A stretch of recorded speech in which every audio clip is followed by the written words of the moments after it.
आप सभी ने निठारी किलिंग्स के बारे में तो सुना ही होगा। नोएडा सेक्टर 31 में 2005 से लेकर 2006 के बीच में 19 बच्चों के गुमशुदा होने की रिपोर्ट्स दर्ज करवाई गई थी। पुलिस ने जब इन्वेस्टिगेशन की तो पता लगा उन बच्चों की डेड बॉडीज ड्रेन मतलब नाली के अंदर पड़ी हुई हैं।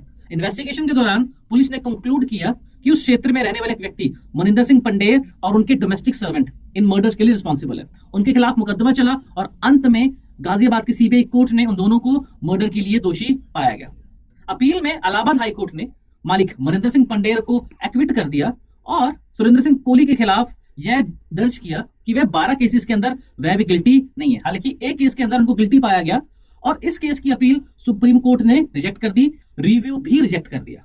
लेकिन हाल फिलहाल में ही सुरेंद्र कोहली ने 2025 में क्यूरेटिव पिटीशन लगाई सुप्रीम कोर्ट के समक्ष और सुप्रीम कोर्ट ने उस क्यूरेटिव पिटीशन को एक्सेप्ट करते हुए कोहली को उस एक केस के अंदर से भी एक्विट कर दिया। सुप्रीम कोर्ट का कहना था कि इलाहाबाद हाई कोर्ट की फाइंडिंग्स बिल्कुल सही है, इस केस के अंदर किसी भी प्रकार की एडमिसिबल एविडेंस प्रस्तुत नहीं की गई। कोहली की एडमिशन और कन्फेशन जो रिकॉर्ड की गई थी मजिस्ट्रेट के सामने वो वॉलंटरी नहीं थी, पुलिस ने जोर जबरदस्ती से वो कन्फेशन एक्सट्रैक्ट की थी।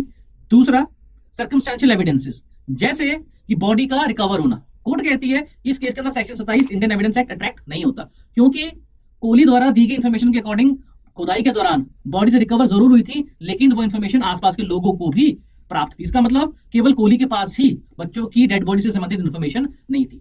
तीसरा, कोर्ट कहती है कि फोरेंसिक एनालिसिस के दौरान उस घर के अंदर जिस घर के अंदर कोहली और पंडेर रहते थे उस घर के अंदर किसी भी प्रकार की ब्लड और अन्य प्रकार के स्टेन्स नहीं मिले हैं। इसके साथ साथ उनके घर से एक नाइफ रिकवर हुआ था, उस नाइफ के अंदर भी किसी भी प्रकार के एविडेंसेस जो उनको कनेक्ट कर सकें डेथ से, बच्चों की किलिंग से नहीं मिले हैं। तो अल्टीमेटली कोर्ट ने कहा कि इन एडमिसिबल एविडेंसेस के आधार पर हम कोहली को कन्विक्ट नहीं कर सकते, इसलिए इलाहाबाद हाई कोर्ट द्वारा और सुप्रीम कोर्ट द्वारा दी गई पुरानी जजमेंट्स और अपील्स अपने आप में अनटेनेबल इन लॉ हैं।